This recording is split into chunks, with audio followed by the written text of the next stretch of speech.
বিরোধী দলনেতা হিসেবে বিধায়কদেরও বেড়েছে, মন্ত্রীদেরও বেড়েছে।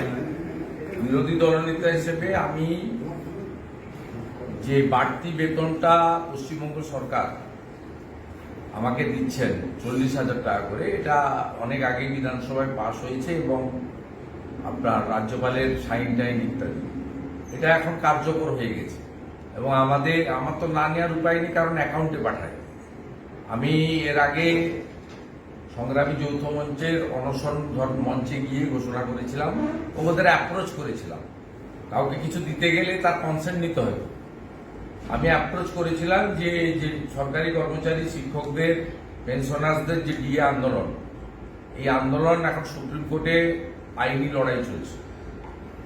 সেই আইনি লড়াইতে তাদেরকে এই বাড়তি টাকা, আমার সামান্য সমুদ্রের বিন্দু, সুপ্রিম কোর্টে মাসে 40,000 টাকা কিছুই না, তা সেটা আমি বাড়তি বেতনটা আমার অ্যাকাউন্টে ঢুকেছে। আমি সেই চেক আজকে সংগ্রামী যৌথ মঞ্চের নেতৃত্ব এবং তাদের সঙ্গে থাকা কর্মচারী পরিষদ, কারণ আমি যখন তাদের প্রস্তাব দিয়েছিলাম, সংগ্রামী যৌথ মঞ্চ যেহেতু এই কেসের সরাসরি পার্টি নয়, তাদের সঙ্গে যে কটা সংগঠন যুক্ত আছে তাদের মধ্যে অন্যতম কর্মচারী পরিষদ এই কেসের পার্টি।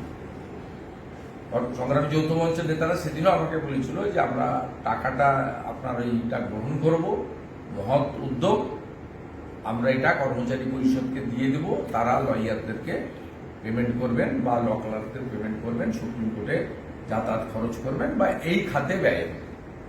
আমি আমার কথা রাখা শুরু করলাম।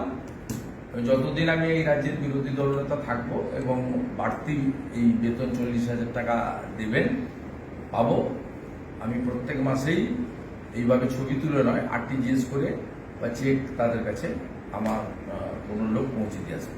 সূচনাকালে এটাকে আমি আপনাদের সামনে রেখে দিলাম এই কারণে, ন্যায্য অধিকার লড়াইতে কেন্দ্রীয় হারে মহার্ঘ ভাতা এবং শুধু সরকারি কর্মচারী, শিক্ষক, শিক্ষাকর্মী নয়, অবসরপ্রাপ্ত পেনশনার্স তাদেরকেও দেওয়া হোক। এই লড়াইতে এই রাজ্যের বিরোধী দলনেতা আছেন, এই লড়াই থেমে থাকবে না, এই লড়াই চলবে। এবং সাথে সাথে আমি আবার রাজ্য বিধানসভায় যারা সরকারি দল চালাচ্ছে তাদেরকে অনুরোধ করব, এক্স এমএলএদের তাদেরও ভাতা বৃদ্ধি করুন। তারা অত্যন্ত কষ্টে আছে,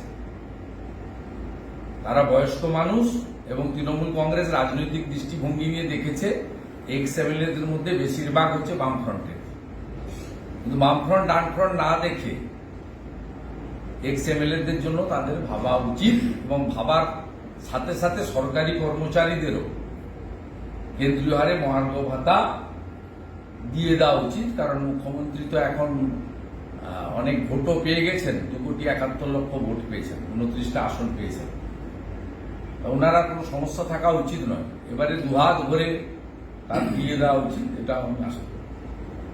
থ্যাংক ইউ।